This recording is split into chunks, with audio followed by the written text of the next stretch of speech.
Hey everybody, welcome to another edition of Field of Dreams on ACTN. I'm Steve David and I'm your host. And today I have, my panel is three people you've seen before, well knowledgeable on the game of football, which we discuss on this show. And let me introduce them, take no time, waste no time and introduce them. Next to me is my good old buddy, Alvin Henderson. Welcome to the set, Alvin. Thanks again, Steve. Always a pleasure to be here. And next to Alvin is Larry Joseph. Larry, welcome. Thanks again, Steve. It's always a pleasure. And then we have the ever so popular Anthony Roger. Anthony, Good welcome to be to here. the set. Pleasure. All right, guys. I want us to talk about some positional branding and stuff. But before we do that, I want you guys to know, because two of you guys from Deep South, and Alvin is a South boy too now. Transplanted Southerner. Transplanted Southerner. Transplanted. And I had some pizza the other night. So it's in La Brea. And you know La Brea is in the middle of Point and San Fernando, where there is nothing, you can't get pizza. And I like to big up people who is doing something in the community, who's thinking out of the box. And there's this little entrepreneur. Her name is Simone. Simone has a little pizza place. If you go into La Brea by the field and you go down by the community center and you drive down there, literally right down there, and the name of the name of this thing is Shimalicious. not Simone but Shimon, and the name is Shimalicious. Look for Shimalicious Pizza. For the viewers who live in La Brea, go down by the community center and drive down a little way, about 100 yards down, past the club on the right, Shimalicious and Shimon Pizza. You would not regret it. All right? Great little entrepreneur coming up in the community, and I'd like to see that. Okay, now let's talk about football. Football position. Let's start with the forwards. Alvin, you are forward. Larry, you midfield. Roger, you defender. You everything, Roger, right? So let's start with the forwards. I mean, there is so much stuff that I want my viewers to understand. So when they go to the games, they can be familiar with what needs to be done while the game is going on. You know, like when we go look at the game, we look at forwards, how they run off the ball, or how they clear space and all that. As things that non-players don't really look at. So let's educate our viewers, and maybe some players can learn from it. Yeah, well, you started off saying that that majority of people look at a forward of when he is in possession of the ball, how he touches the ball, how he caresses the ball, how he receives the ball, and how he passes the ball, how he runs with it. But there are many duties that a forward has even before he receives the ball. In fact, receiving the ball in good positions depends a lot on how you create that space to receive the ball and your body position. And two of the things I'd like to concentrate on, first of all, is your body position in receiving the ball. That is so important in a forward's armamentarium. What your forward needs to do is to be able to get a body shape or a body position where he's able to make maximum use of his vision of the field. And he, in receiving a ball, and I've seen it even at the top level, many of the players, when they're receiving a ball from a deeper position, they're not in a position where they're seeing a large part of the field. They close their stance too much, and they see only what's in front of them, and they're using their peripheral vision enough. One of the things that you learn in medicine, and I'm a medical doctor, is that you can look straight ahead of you and see almost 180 degrees. Right. And actually, one of the things I used to teach players is that you don't need to look at the ground to see the ball. You don't need to look straight at that direction to be able to visualize what's happening there. You can look here straight ahead of you, and you can see both left and right. So using your peripheral vision and your body position. And so most of the times when you get the maximum benefit from your body position is if you're half turned. To be able to be half turned, you have to come to the passing person. When you're receiving the ball, you come at an angle. If you come straight at him, you're not half turned, you only see a smaller angle in front of you. But if you come at an angle and you're receiving the ball, you're half turned. What it also does, it makes the defender, because he wants to stay directly in line to block the goal, it makes the defender make a decision about whether he should come with you or not.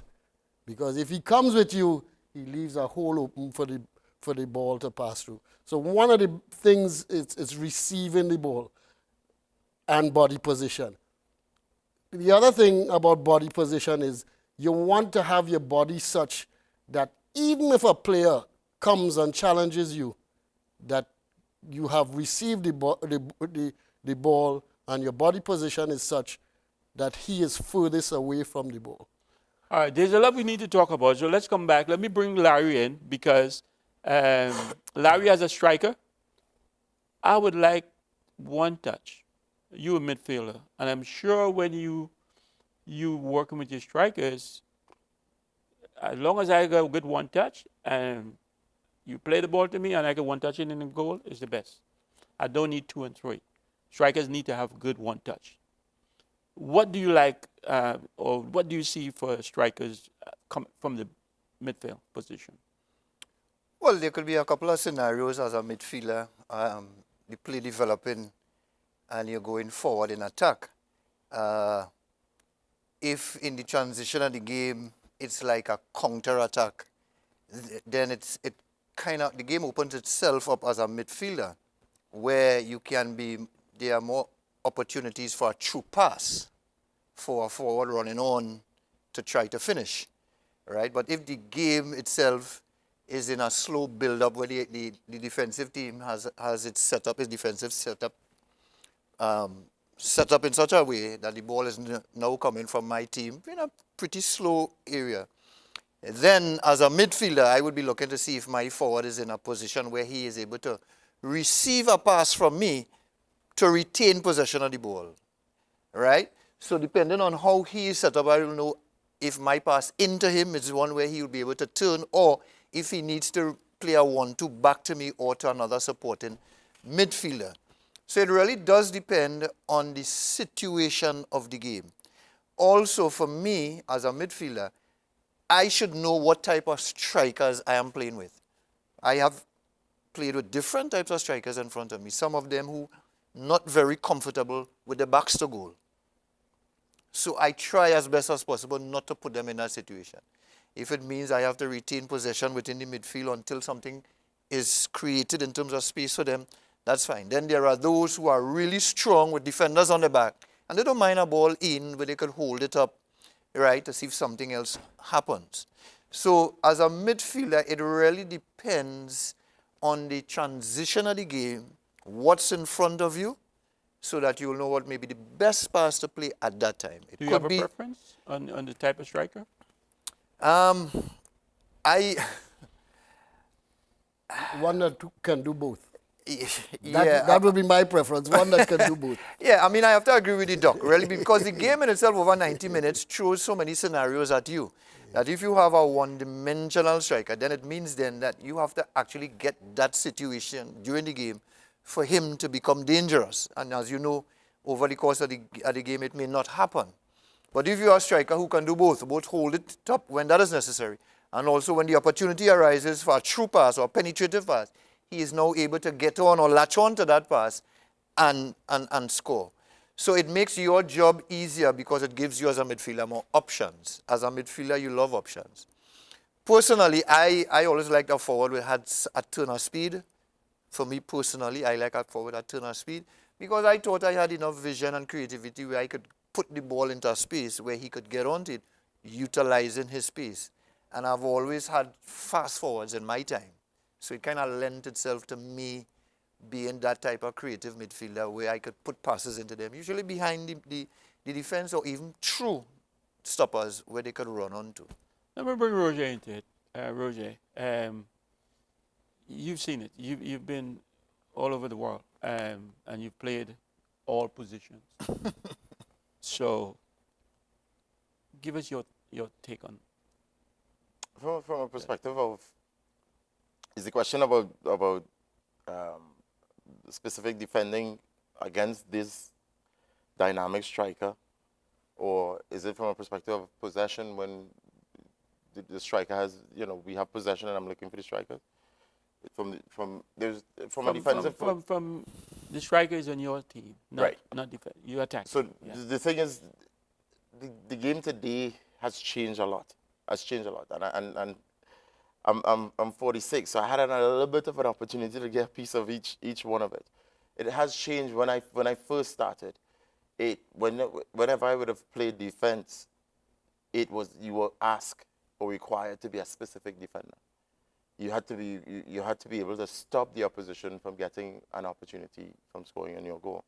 And the game has changed now where you are asked to contribute offensively as a defender. So for us, from a defensive point of view. No, I want to know how you like to see your But that's what I'm saying now. So from a defensive, from our team having possession from defense, it's basically having a striker who shows himself very quickly. Doc talked about being able to position yourself right. And I want to emphasize on that how important it is from a defender, because it's all about communication. Communication defensively and communication offensively. Because of that striker's positioning of his body, then a defender knows how he wants the ball, where he wants it. And so it's so important for a striker to make that decision for the defenders, because it makes life a lot easier. Or from a defender point of view, we want to get the ball and we want to give it as quickly as possible. But we also have to be able to read the game as well, to know when that striker needs rest, because he's done a lot of work, be it in the last 2 minutes, 3 minutes, 4 minutes. So we have to now probably retain the ball a little bit before we go forward straight into him. And as Larry said, if you have a striker who is very quick, it makes life a lot easier, because now in any doubt, because sometimes there is good defending, you can challenge them by playing a ball over the top and possibly in a good position and cause something to happen. So, Alvin, what do you think is the best striker or the best Attributes. attributes to the strikers, or what type of striker you like? Well, as I said, and I think I've said in a previous program, a striker who can anticipate, in my opinion, change of possession. If he can anticipate change of possession, the first 5 yards is in your head. He could anticipate change of possession. He has the advantage. A striker who could come off at the right angle so that when he receives the ball, he could choose whether to pass it off, to dribble, or to take it forward for a shot. And a striker, especially, who is able to create space for himself and has the pace to get into that space ahead of the defenders. Those are some of the traits that I feel are the best traits of a striker, a modern striker. I mean, for me, if I'm not getting the service that I need, and I need to go in the midfield and pick up the ball and run it myself, that's what I'll do. If I get in the service I need, I'll make the runs and I'll run down everything. Sometimes you clear areas, and bad strikers, like you playing with somebody who's striking with you, and you clear an area to go back in. Because as a striker, one run is not it. If I want to go here, I would go here first and then go there. My second run is, or the third. Yeah, and sometimes. a lot of that depends on the understanding between the strikers and the midfielder. Often I tell people that have been coaching in the past, the run brings the pass. And if you have two people who work very well together, the first run that you're coming forward is not the one that you're really looking for. The run after that run. that, yes. The defender has to follow you because he doesn't know what you're doing. And if you have good understanding between yourself and a midfielder, your first run, especially if you take him at an angle away from where you want the pass, and the next thing, the space that you have created by getting him out of that direct line of goal is the hole that you're going to go into, that you have created yourself because of the understanding between yourself and the midfielder. And I want to come back to it again. Preparation to receive a pass. And I go back to Jurgen Klinsmann because I watched him a lot when he was playing with Tottenham. And I think he was one of the best proponents of this. You know, he wasn't perhaps the greatest striker around, but he was one who used his talent running off the ball. You would see him in live situations, a minute before he receives the ball, taking that striker slowly, a defender slowly out of position, little bit by little bit, until the pass is about to come, he takes him and he gets back into that too. So those are the kinds of strikers that impress me the most. Use the proper angles to create space for themselves and then use their pace to get into that hole as quickly as possible. That's what I'm talking about. Yeah. Larry? Yeah, and Those are the people you want to play with. of course, as a creative midfielder. Although the modern game has evolved positions now, so that right, even in the midfield, you have a mixed of different attributes for midfielders now. So you have holding midfielders now where their strength is in being able to tackle and defend and not much concentration on creating anything. All right, and then you will have the creative midfield, so that there isn't any one attribute for a midfielder in the modern game anymore. And most people tend to play with 5 across the middle, and those 5 people would have different attributes to complement how the coach wants the team to work, you know. But I will speak more from the creative side of things, because I think it's one of the areas that has gone out of the modern game, that for the older viewers, it would be something that would be sorely missed when you're looking at a football game now. There isn't much dynamic, creative midfield play being seen by a lot of teams. And one of the things that I've been very disappointed in the modern game with a lot of teams, from clubs to colleges, is the lack of sensible decision making, especially in the midfield. I mean, I hate to be looking at a game and you see a midfielder pick up a ball and the simplest of passes into a forward or another supporting midfielder goes awry. You know, that disappoints me quite a bit. And then, obviously, the lack of creativity. I mean, when you sit in the stands, of course, you see the field a lot different than when you're on the field. But still, I don't think in our modern game now we have enough creative midfielders coming through. And unfortunately, I also believe that because of the heavy demand for results, I think sometimes some creative players tend to get lost in the result-oriented aspect of the game that we in the modern game now. Larry, I'd like to bring up a point because... Well, yeah, what? Let's take a break. And when we come back, we will pick up where we left off. Viewers, we'll be right back after a short break.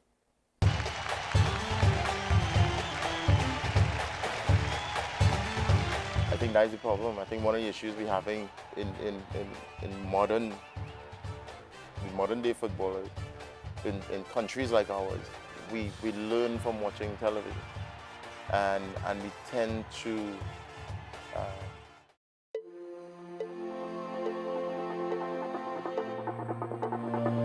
we are inspired.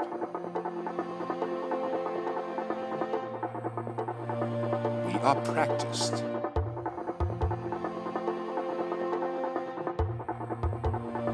We learn.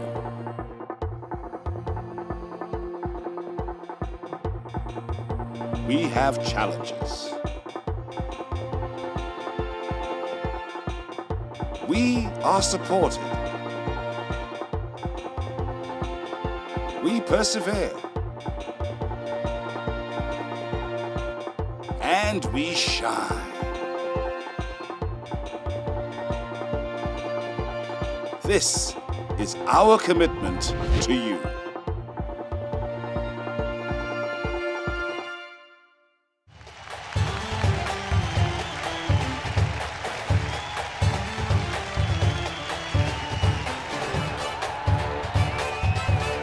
Welcome back, viewers. Before the break, guys, we were talking about, Larry, you were talking, and you wanted to make a Yes, point. I just wondered how much, in your opinion, do you think the individual technique of the midfielder now prevents him from maximizing his creativity? What I'm talking about, the ability to play a chip pass, the ability to play a ball with the inside of your foot or the outside of your foot. Maybe you could expand on that a Yeah, little I bit. mean, that's a good question, Doc. And my answer to that is there is definitely a low level of technical ability on the part of the modern players now. I mean, it surprises me that some of the things that we could have done at their ages with our eyes closed, they cannot do now. You know. And you're talking even at the highest level. Yeah, even at the highest. It's so, I mean, it is so disappointing.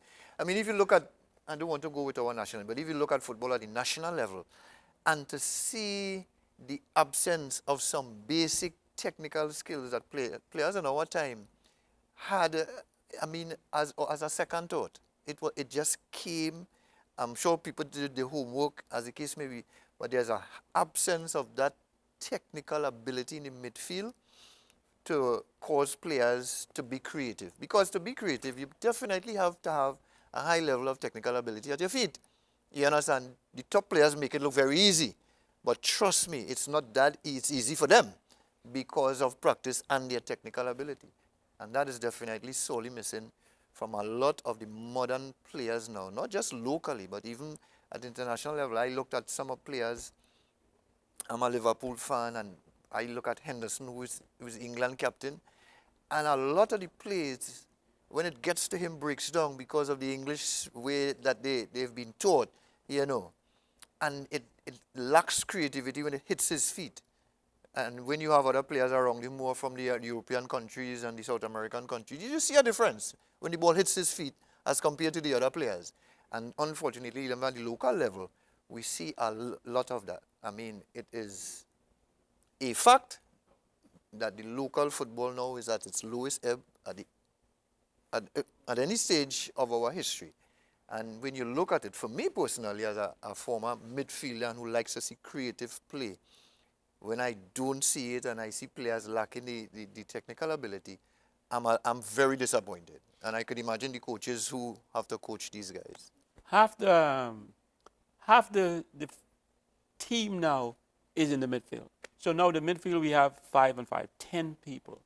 And in that 5 people on a team that playing in the midfield, you have maybe 2 playmakers and 3 woodcutters, right? Or ball winners, whatever you want to call it. Back in the day, it was woodcutters because all they do is to block. They chop and block. I have a story about that I'll give you guys later. So, I mean, as a midfielder, woodcutters have to know your job is to win it and give it to somebody who can do something with it. And some of them don't know that or think they're more than that. So I want you guys to get into that kind of stuff and explain to the viewers what a woodcutter is and what a playmaker is. Roger? Oh, Larry, go ahead. And guys, don't wait for me to think. I think roll it off. though that it has to be. We talk about what is the preparation. Doc spoke about the preparation and preparation not only from in the dressing room before you come out, but preparation before you even take before the game, preparation the week before, preparation the month before. I think that is the problem. I think one of the issues we're having in modern day footballers in countries like ours, we learn from watching television. And we tend to want to see. Larry spoke about the captain for But I Henderson. don't want us to talk about modern day football. I want us to talk in general. I know, but what I'm is making expected of these players. But I'm making the point from a perspective, that is where a lot of the young guys are watching where their expectations are. They look at the TV, and I remember growing up and I would see quality midfielders and midfielders. Okay, so would let's do- tell them what needs to happen, what needs to be done so they can learn and the viewers can learn. Because that's because I think it's really going home and practice. Yeah. It's really going home Yep. in your home grounds while the team your off days, you're training in the morning, go in the afternoon, go on your local fields and get the ball out. Get your familiarities, get yourself comfortable on the ball. And I used to do it when I was growing up playing. They call it sweat back in the day. I would train with Trinidad in the morning or in the afternoon. And my off days, I would go in the savannah where there's 20 guys playing against 20 in the middle of the field. And you have to pick up that ball and develop your ability. Get out of situations, make decisions. And then you still have to score a goal in a small goal post like that. So it challenges you to perform. And if you wanted to be one of the best outstanding athletes on that field, you had to develop, you had to be better. But how you address, and the whole panel, how you address when people say small goal killing the football, but small ball teach you to first touch is so important. And from the time, if you want to look at a player and you see his first touch, you know if he can play or not. And we all know here small goal doesn't kill a player. That's an important part of developing your technique and developing as a footballer. If you only play small goal, that's the problem. You must play all facets of the game, that's right. because the game is played in small areas. It's also played in very large areas where you have to use your peripheral vision and you have the ability to play balls 30 and 40 yards. You were talking about first touch, and I was just remembering one of the things that we did as young people is that you played a game called raising. People call it keep up somewhat. And one of the things as a young footballer is if you came into the savannah and a raising game had started, you better have the ability to stay in that game and look decent, or else they don't want you. In fact, when we went to the States, people were paid. In the States, we remember people were paid at $2 an hour, $3 an hour, $2.50 an hour, minimum wage and whatnot. And the minimum wage people used to have to go to a different area to play raising. If you want to come here, to play raising, you had to come and with a certain level of skill. And a lot of people used to say, well, what does that teach you? What does that teach you?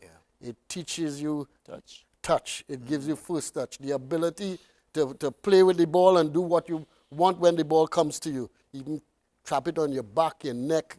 And players who had that ability, and that is one of the things I wanted to always get.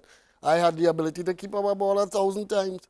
See, Alvin, you never use that in a game. No, but the one touch that I need to use in a game to get a shot off, that is what I want to make sure that it was a certain and 100%. So that's what you say, first touch. We don't play raising anymore. At least I don't see it. I think what Doc is saying is that is the important thing, to bring in that balance. Because you get people now go to the extreme, so they heard Doc talk about raising the ball 1,000 times, and that's all they do. They heard us talk about playing small goal, and that's all they do. It's bringing a balance that allows you to become that athlete or that football player that is intelligent, that has a good first touch, that could play in different positions, because now you have to also be able, the game today allows you to be a woodcutter sometime too. Which it had a time when there was specific rules for a woodcutter. Now a striker could be a woodcutter. You know what I mean? So you have to be able to learn the game and learn the game in a particular way. But I think the difference is today, youngsters are waiting, be it if they are being told, waiting to go on the practice field to learn, on the training field, to develop themselves. And I think it's a big mistake you're making, and you'll be wasting your time. You need to have, before you can get to the level of playing against or with the top boys, you have to get yourself at a certain level. Football doesn't stop. Even when we are finished playing now, we still try.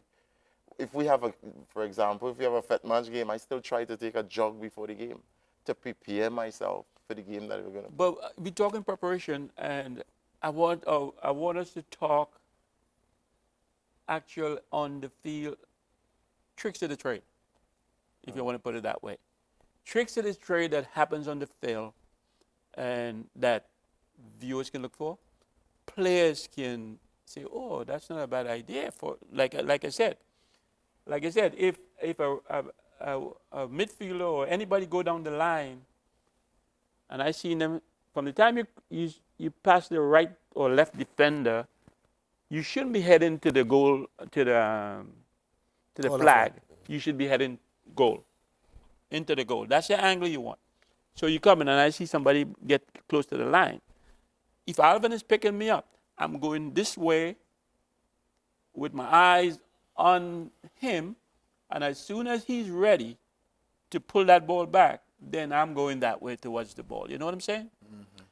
The things that tricks of the trade that we use. I mentioned, I was talking to some clubs, some lower league clubs, and I was asking them about how do they develop their players, and they were talking about developing the players in the game. And I was saying, well, how do you get familiar with movement? How do you get familiar with understanding the roles of everyone around you if you're just showing up for the game? There's no preparation. The young men today or young women, for some reason, they don't want to train. They don't want to practice. They don't want to. By me spending enough time with Larry Joseph, I know where Larry's going to put that ball. I know when he goes on the line, he's going to cut it. I know just by his body language, by his movement. And I love to see Larry Joseph and Philbert Jones play together. Love to see it. You see a synergy that is fantastic. And it comes from playing together, understanding each other, of that specific. Larry knows what Philbert is going to do. Philbert knows what Larry's going to do. Yep. And it becomes very, very smooth. You're putting Larry in the spot now. Larry, what does this Philbert do that's on the field that is specific to any movement? Because I can say the same thing for Archie or Sammy Nolan or somebody like that. What are you? Well, Philbert loves the ball to run onto. I mean, he was tireless. And just this week we were joking about it, playing a friendly game. He used to always tell you, put it. No matter where he was, put it. He always believed 100% of the time that he will get it. And his goal scoring record proved that he usually did. Right. You know. There's so a that joke for about me as a midfielder, I didn't have to be in the best preparation stage when I got the ball. If I knew once I got enough possession to make a pass, I would put it. And Palmer would get it. But here, there's a joke about that because a guy told me that. He said, Palmer would say, gimme. Exactly. And then they said, Palmer, but you have 9 men around you. I say, gimme. Exactly. Yeah? Exactly. That's Palmer, right? That's an in-house joke we have with him. He does not care because his sole focus was on the ball. And because of how he grew up in the savannah, as Tony was mentioning, with him against 10 and 12, he developed the ability to beat the numerical disadvantage. So he came through the ranks always believing and confident in his ability that he would get that ball ahead of everybody, whether it's 4, 5, 6 defenders, and put the ball in the net.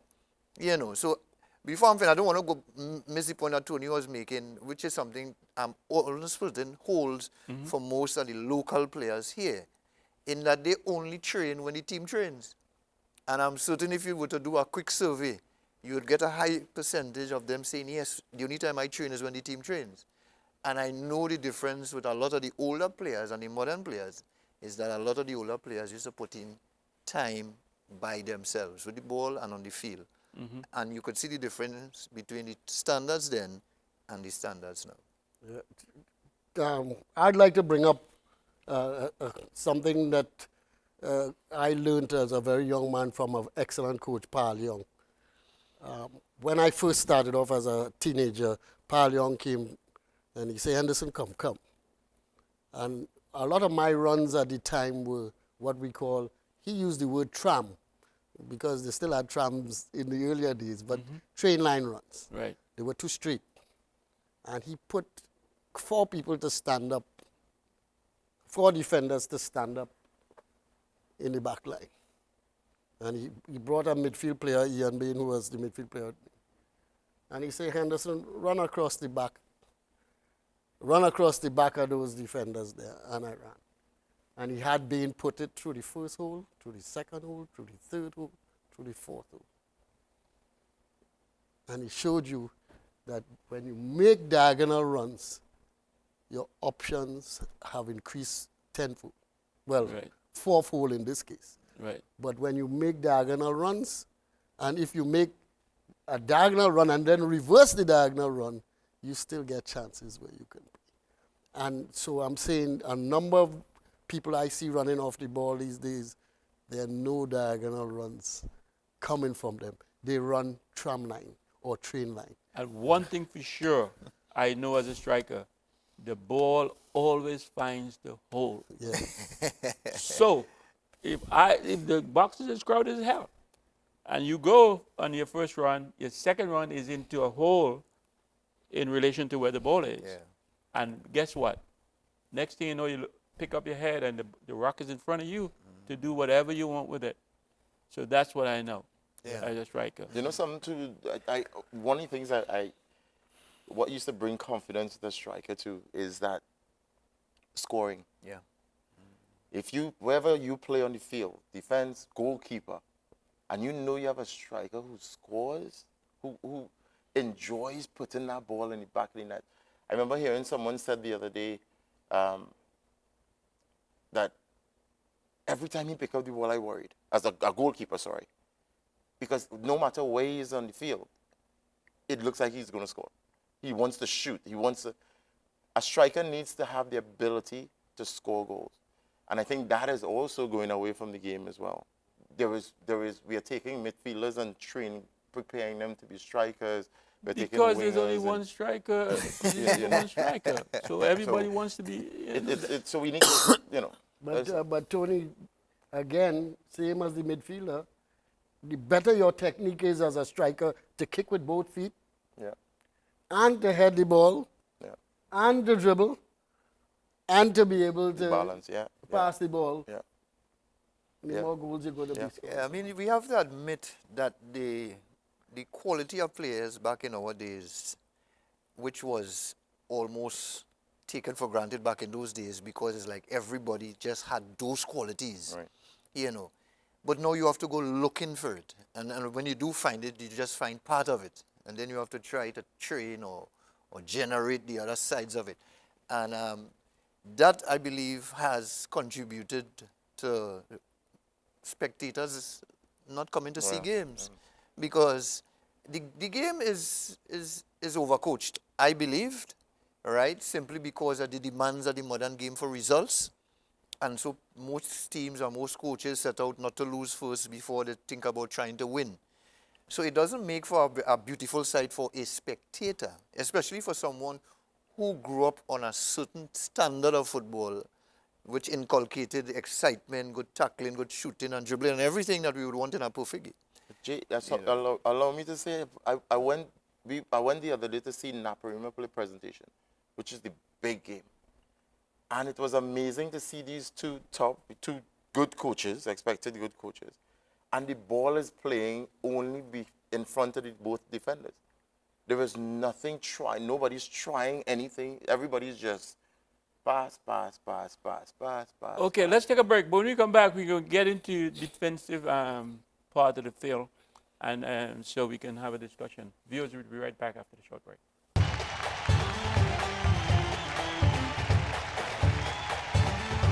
Be a smart player. Right. You know, I love to play either with or against a defender who is smart. Meaning he's able to read the game, regardless of what position he's in as a defender. He's able to read the game, intercept, stop, slow down when necessary.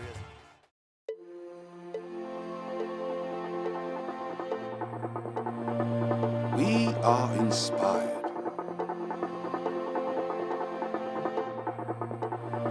We are practiced.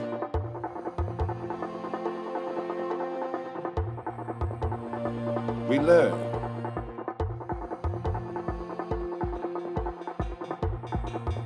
We have challenges. We are supported. We persevere. and we shine. This is our commitment to you.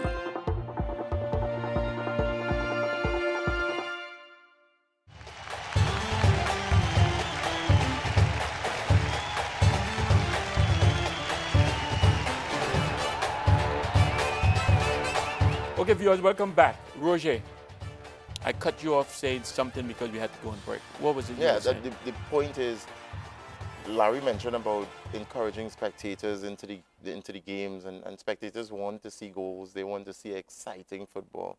But I thought I looked at the game, and it was two teams that just didn't want to be beat.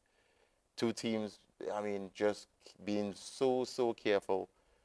And it's college league football. This is the future of our football. And I thought there was no innovativeness. There was nobody taking risk or chances and that kind of thing. So I thought Larry was spot on, and I thought a game like that is where you want to see people taking chances or doing some creative, exciting things. These are where the big names of football in our country came from, and we didn't see that.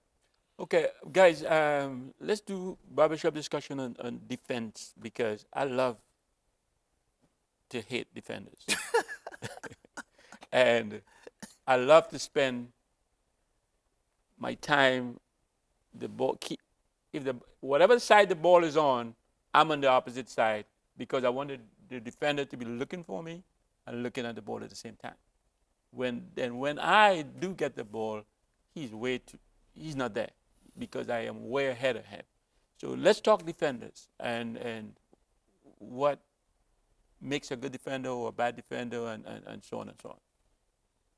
Well, I mean, what makes a good defender is if he does exactly that very well in all situations, and that But is it's to not easy. defend. Yeah. You know, I love a very sensible defender. And when I say sensible, I still believe the game should be played with your head. You should be a smart player. Right. You know, as I love to play either with or against a defender who is smart, meaning he's able to read the game, regardless of what position he's in as a defender. He's able to read the game, intercept, stop, slow down when necessary, as the case may be, deny and prevent a forward from scoring, of course, and also exuding that confidence to his other players, both at the side and in front of him, that makes everybody play better, because they know they have a solid and a smart defender behind them or alongside them. You know, if you have a central or a sweeper defender who is smart and reads the game and makes it look very easy, that confidence exudes itself out of his performance and just spreads across the rest of the team.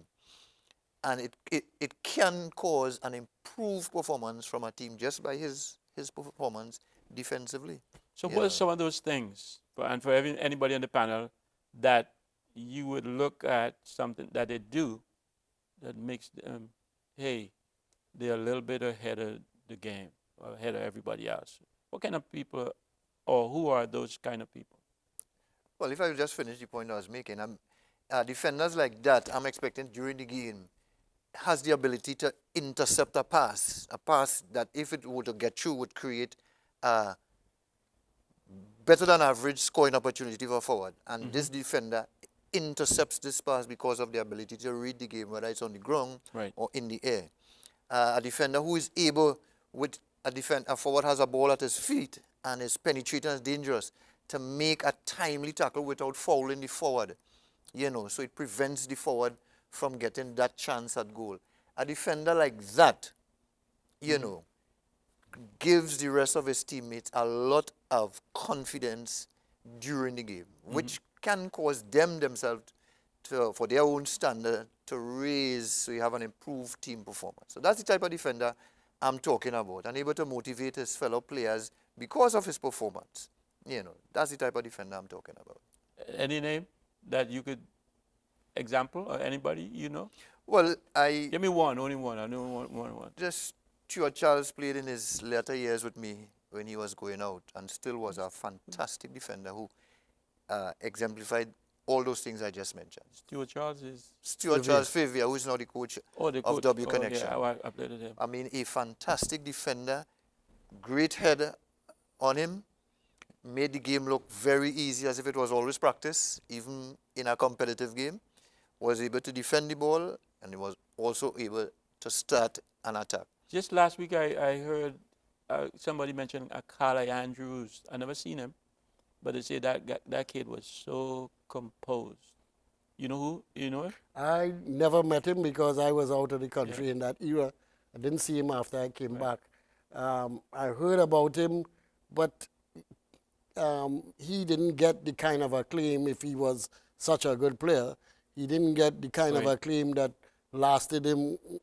He didn't last very long on the national team, and he never made it to the professional level. Right. So the person who liked him, probably liked him for the qualities that he had, but I never got a real chance to see him because he never rose to a level for a long period of time where he was visible. What kind of defenders give you trouble? It's funny that you mentioned Stuart Charles because one year I came home when I was playing professionally in the States. One of my last years as a professional. I went up to the Savannah in UE. Alvin Cornell was up there. He said, Alvin, come and play a game against a team, Phoenix, I think was the name of the team. Yeah, that foot steam. Yes? Yes. And this defender was giving me trouble. Every blindside run I tried to make, he read it. I went to try and read a ball off of his chest, he would screen it away from me. Every little trick that I had, He had a counter for it. He had a counter for it. So I went over, because I knew all the footballers in Trinidad. I went over and I asked Alvin Cornell, who is that fella? Where he come from? Because he has developed rapidly within 2 years that I was away. And he said, oh, he's from St. Lucia. And that turned out to be Stuart Charles. But I'm saying we had quite a few like that. I talked about Tyrone de la Bastille in the past. He was like that. A short man who had the ability to read the game very well. Selwyn Morin was like that too. And from that ability to read came leadership and the ability to harness defenses behind you and pull them together so that they would function as a unit. But the person who gave me the most trouble was somebody who could counter my asset. My asset was to be able to get into small spaces quickly with diagonal runs. And actually, Lawrence Rondon, when I was in school, gave me a hell of trouble because he always seemed to be half a step ahead of me when I tried to make those diagonal runs. So Roger wouldn't give you no trouble at all. I must say here before Tony takes his own, obviously having played a lot with Clayton Morris, would score high marks in my books for a reading of the game. To Clayton? Yes, because Clayton wasn't blessed with tremendous speed, but you would never know it during a 90 minutes. Right. He would make up for that lack of speed by tremendous reading of the game from a sweeper position. And of course, my good friend Brian Williams, who I thought was a fantastic right back, able to raise his level for any opposition. And I must give plugs for those two guys as being who I consider to be top defenders at the highest level, in my time. Right. In my time. I just think defenders need to love defending. For someone who's played the position and many others, but from a perspective of defending, you've got to love defending. And when I say love defending, if you love something, you'll take time to understand it. You'll take time to, you take time to even analyze the opponent you're playing against, like Doc is talking about. A defender now has to solve a problem. He's not the problem. The striker is asking the question, and you need to be able to answer that question. And defenders now need to be able to solve those problems. If he's quick, if he's skillful, if his first touch is very good, do you work on his second touch? If he's very good inside the 6-yard box, you play in a way to keep him out of the 6-yard box or to stop the cross from getting into all these little bits and pieces. And as the panel was saying, it's communication that I think is another high standard as well. Being able to communicate to players to make the game easier for yourself. The right back, the left back, sometimes just a pat on the shoulder, just hey, well done, good, encouraging people makes huge leeways for me for defender today. Do you think don't you think today defenders is like midfielders? Everybody wants all this, which we had overlappers in, but today defenders like Joven, he's a defender, and for his club in the U.S. and he's going to go in Germany, and I'm sure they're going to play him. They like him because of the type of defender he is, one who can go. I don't think we have the defenders like we used to have, who would put you in the hospital if they get a chance. Well, what is happening now to football, it seems that what's evolving is a three central defender system with two wide attacking defenders. And that seems to be the system that's evolving, making it easier to go in transition from defense into attack. One of the things that I say about defenders and defensive systems is that you must have what I call the principles of defense. If you don't have principles of good defending, then you shouldn't defend. As Tony said, you must want to do it, but you must be able to see ball, man, and goal, and no matter how that the ball and the man adjust, you must be able to see and adjust the suit. And the defenders who have that frame of reference and have it down pat, those are the ones that usually are successful. And I totally agree with you, Doc. I mean, we could point to Cyrus on our national team, who is a defender by trade, but does get forward if he's playing at the wing-back position. But most people remember Cyrus for his lack of proper defensive positions, costing us some goals. So what Doc is saying is something that is basic for defenders. If you are a defender, you should love to defend. And you must know what the basics of that trade is, so that even if you were to overlap, fantastic for 90 minutes and you create a goal, but you're allowed two to the back, that's what people are going to remember you by. So it is important that you remember what your trade, what your stock. I'm a defender first. We have this left back from Liverpool, Moreno, who has been caught off time and time again because defensively he's poor. Because he's one of those modern wing backs now that gets forward as much as is allowed and is a threat going forward. But teams punish Liverpool on his side because he doesn't have the basic acumen for defending. And so the modern game, unfortunately, now has taken away back in your days where a defender was a defender. And he was quite content to defend and come off the field, having known he defended for 90 minutes. You know, now that position has evolved where he has to contribute on both ends of the field now. So it calls for a different type of player, different skill sets, as the case may be. Right. We only have a couple more minutes, so let's sum up. We didn't talk about goalkeepers, though, but of course, goalkeepers is a different brand now. Goalkeepers have to be able to play with the foot as well. Well, one of the things that I have noticed with the modern goalkeeper than in my times, I mean, I grew up in the time when the average goalkeeper, whether it was school, club, or country, used to catch the ball. I mean, people put forward the argument the ball is different and it moves a lot more. All right, I give in to that. But I still grew up when goalkeepers used to catch the ball. Right. I find it so untidy, when you see so many goalkeepers punching away balls and fisting away balls. When I knew back in the day, goalkeepers would catch it. So Larry, forgive me for that. You grew up at the time when goalkeepers would catch the ball with gloves. I grew up in a time where they would catch the ball with no gloves. and they rarely wore gloves. The only time I remember used to see a goalkeeper wearing gloves is if it was wet and very wet. Goalkeepers used to catch the ball and in wet balls And with the bare hands. if they do have gloves, it'd be cotton gloves, not no goalkeeper. Yeah, so that's one of gloves, the things with the goalkeepers for me. I find real untidy, even looking at the game. So many punches by the goalkeepers. Some of them I feel if I was a goalkeeper, I would try to hold. Obviously, I know it's been coached. I know they coach that to punch the ball in certain situations. So that's a big difference in my time in goalkeeping to now in terms of how goalkeepers should handle certain situations. Well, even the gear they wear, goalkeepers wear short sleeves now. Back in the day, they wear long sleeves, Yeah. which they help them with ball not slipping through. So it has to be something with blocking. I mean, our goalkeeper is a blocker now, right? Yeah, well, Steve, you and I preyed on people who blocked the balls, and Yeah. then we said thank you very much for the second chance. Exactly. And goalkeepers who make mistakes, defenders who make mistakes that give you a second chance, I used to say thank you very much at the end of the match.